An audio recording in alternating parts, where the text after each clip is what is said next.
স্ত্রী নাকি স্কুল শিক্ষকের সম্পর্কে জড়িয়েছিলেন, যার জেরে ডিভোর্স হয়ে যায়। আর সেই আগেই ঝাড়গ্রামে একের পর এক স্কুলে চুরি, তো কোথাও আবার টাকা লুট, কোথাও সিসি ক্যামেরা, হার্ড ডিস্ক লোপাট। শেষমেশ জালে দিলীপ দাস, তাঁর স্বীকারোক্তিতে হতবাক পুলিশ।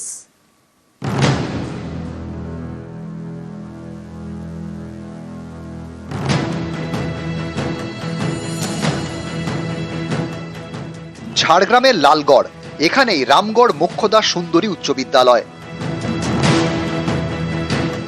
সম্প্রতি এই স্কুলের লকার ভেঙে প্রায় 26,000 টাকা চুরি হয়। কোন স্কুল থেকে আবার সিসি ক্যামেরা এবং হার্ড ডিস্ক চুরি। এভাবেই একের পর এক স্কুলে হানা দিচ্ছে চোর, জিনিসপত্র হাতিয়ে চম্পট দিচ্ছে। কিন্তু এই সময়ে কোথাও কোনো বাড়িতে বা দোকানে চুরির অভিযোগ নেই। এতে অবাক হয় পুলিশও। বাড়ি ছেড়ে স্কুলে স্কুলে কেন চুরি? শেষমেশ বুধবার রাতে ধরা পড়ে চোর। নাম দিলীপ দাস, বাড়ি পশ্চিম মেদিনীপুরের দাসপুরে। বিভিন্ন এভিডেন্স কালেক্ট করে আমরা একজনকে কাটাপাহাড়ি হেলথ সেন্টারের সামনে থেকে ওকে আমরা অ্যারেস্ট করি। ওকে জিজ্ঞাসাবাদ করে জানা যায় যে ও বিভিন্ন স্কুলে এরকম ধরনের প্রিভিয়াসলি অনেক চুরি করেছে। ও যেখানে চুরি করতে যায় তারা আগে কয়েকদিন আগে সেখানে রেকি করে। বেছে বেছে কেন স্কুলে চুরি, এ নিয়ে দিলীপকে জেরা করে পুলিশ। তার জবাবে হতবাক তদন্তকারীরা। জানা গিয়েছে, এক স্কুল শিক্ষকের সঙ্গে সম্পর্কে জড়ান দিলীপের স্ত্রী। এর জেরে 1.5 বছর আগে দিলীপ ও তাঁর স্ত্রীর ডিভোর্স হয়। এই কারণে স্কুল এবং স্কুল শিক্ষকদের ওপর রাগ দিলীপের, তাই বারবার স্কুলে চুরি।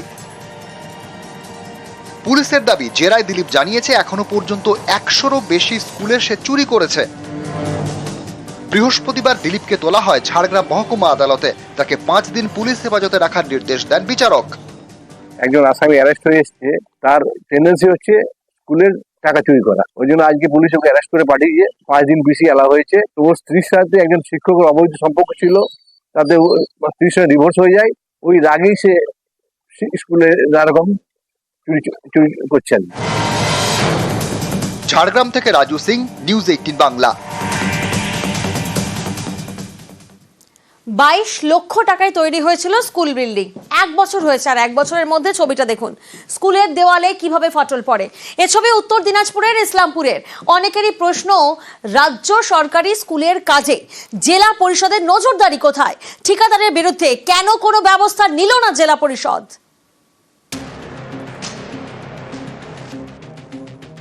সরকারি স্কুলের দেওয়ালে ফাটল। এই ছবি উত্তর দিনাজপুরের ইসলামপুরের মরুয়াগাঁও প্রাথমিক বিদ্যালয়ের। 1 বছর আগে এই স্কুলের নতুন বিল্ডিং তৈরি হয়। এর জন্য 22 লক্ষ টাকা বরাদ্দ করে রাজ্য সরকার। অভিযোগ, নতুন বিল্ডিং তৈরির কয়েক বছরের মধ্যেই স্কুলের দেওয়ালে ফাটল দেখা গিয়েছে। এ নিয়ে এলাকায় আতঙ্ক ছড়িয়েছে। নিম্নমানের সামগ্রী দিয়ে স্কুল বিল্ডিং তৈরি হয়েছে বলে অভিযোগ। ঠিকাদারের বিরুদ্ধে সরব স্থানীয়রা। ঠিকাদার কিভাবে যে এটা ঘরটা তৈরি করলো ওটা আমরা তো জানি না। আমরা দেখলাম যে ঘরটা 1 বছর হয় নাই, তৈরি করে চলে গেল। ওই দেওয়াল ফাটা একদম শুরু, কাজ ভালো হয়। রিক্সের ব্যাপার, ঘর যদি ভাঙে পড়ে যায় তো বাচ্চাটার অবস্থা কি হবে? ওই ঘরে তো এখন পড়ে না, এই সাইডের স্কুলে থাকে, বাইরে পড়াচ্ছে এখন গাছের তলায়। স্কুলের নতুন বিল্ডিং, নতুন 2 ক্লাসরুম, নতুন বাথরুম, এসব কিছুই এখন আর ব্যবহার করা যায় না। ওই বাথরুম সাইডটা ফাটল প্রথম থেকে ছিল, দিন যত যাচ্ছে আস্তে আস্তে ফাটলটা ধরছে। উচ্চতম কর্তৃপক্ষ বলেছে এখানে একটা গার্ড ওয়াল করে দেবে তো হয়ে যাচ্ছে, এখনো দেয়নি। ফাটলটা ধীরে ধীরে বেড়ে যাচ্ছে। নতুন বিল্ডিং 6 মাসের মধ্যে ফাটল কিছু তো একটা রয়েছে। রাজ্য সরকারের বরাদ্দ করা টাকায় স্কুলে নয়া বিল্ডিং করে জেলা পরিষদ। সেই বিল্ডিং এই ফাটল। এখানেই প্রশ্ন, কি সামগ্রী দিয়ে স্কুলের নতুন বিল্ডিং তৈরি হলো? স্কুলের কাজে জেলা পরিষদের নজরদারি কোথায়? ঠিকাদার সংস্থার বিরুদ্ধে কেন কোনো ব্যবস্থা নেওয়া হলো না? এ নিয়ে মুখ খোলেনি উত্তর দিনাজপুর জেলা পরিষদ। ঠিকাদার সংস্থাও প্রশ্ন এড়িয়ে গিয়েছে। ইসলামপুর থেকে চঞ্চল মোদক, নিউজ 18 বাংলা। অশান্তির পর আইসি বদল। সুতি এবং শামশেরগঞ্জের আইসিকে বদল করা হলো। 2 থানার আইসিকে বদলি। আরো একবার আপনাদেরকে জানাবো, 2 থানার আইসিকে বদল করা হলো অশান্তির পর। সুতির আইসিকে বদল করা হয়েছে, শামশেরগঞ্জের আইসিকে বদল করা হয়েছে। এই অশান্তির জেরেই 2 থানার আইসিকে বদলি করা হয়েছে। সুতির নতুন আইসি সুপ্রিয় রঞ্জন মাঝি, শামশেরগঞ্জের নতুন আইসি হলেন সুব্রত ঘোষ। আরো একবার আপনাদেরকে জানাবো, অশান্তির জেরে 2 থানার আইসিকে বদল করা হলো সুতি এবং শামশেরগঞ্জের। প্রতিনিধি প্রণব এই মুহূর্তে আমাদের সঙ্গে রয়েছেন। প্রণব, নতুন 2 আইসি কবে থেকে দায়িত্বভার নিচ্ছেন? দেখো, খুব শীঘ্রই যারা দায়িত্বভার নিচ্ছেন, শামশেরগঞ্জে যে আইসি পদে নিয়ে আসা হলো সুব্রত ঘোষকে এবং সুতিতে নিয়ে আসা হলো সুপ্রিয় রঞ্জন মাঝিকে।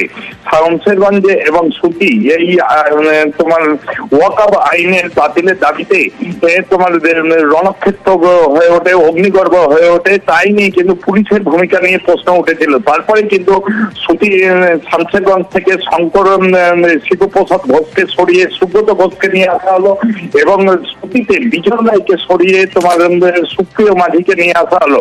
এই সুব্রত ঘোষ এবং সুপ্রিয় মাঝি দীর্ঘদিন ধরে কিন্তু মুর্শিদাবাদের বিভিন্ন জেলাতে তারা ওসির দায়িত্বভার গ্রহণ করেছেন এবং সেই কারণেই তিনি মনে করা আইসিকে দায়িত্ব দেওয়া হলো শামশেরগঞ্জ এবং সুতিতে।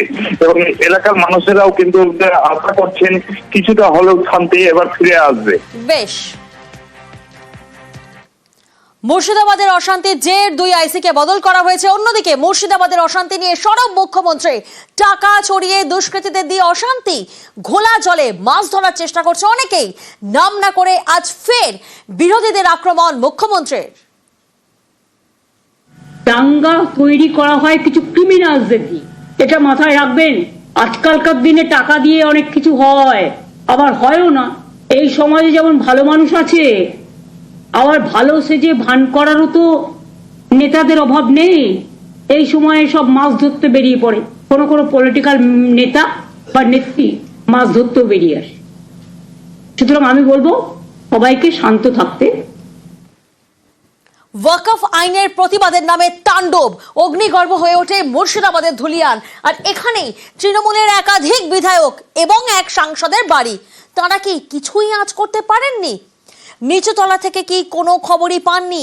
তৃণমূল স্তরের সঙ্গে তৃণমূল নেতাদের যোগাযোগ কি তাহলে কমে গিয়েছে? প্রশ্নটা উঠছে।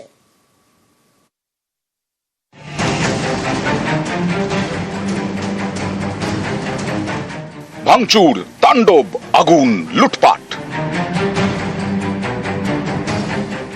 ওয়াকফ আইনের বিরোধিতার নামে গত শুক্রবার তাণ্ডব চলে মুর্শিদাবাদের সুতি শামশেরগঞ্জে। তছনছ করা হয় শামশেরগঞ্জ থানা এলাকার ধুলিয়ান।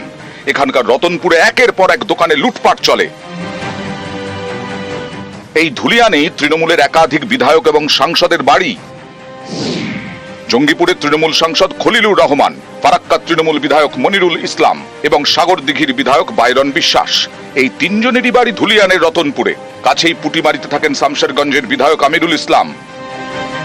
ওয়াকফ আইনের বিরোধিতায় শামশেরগঞ্জ থানা এলাকার এই ধুলিয়ানে জাতীয় সড়ক অবরোধ করে বিক্ষোভ শুরু হয়। তারপর অশান্তি ছড়ায় অন্য এলাকায়। এই জাতীয় সড়কের সামনে ডাকবাংলো মোড় থেকে ধুলিয়ান ঘাট পর্যন্ত 4 বিধায়ক সাংসদের বাড়ি। অনেকেরই প্রশ্ন,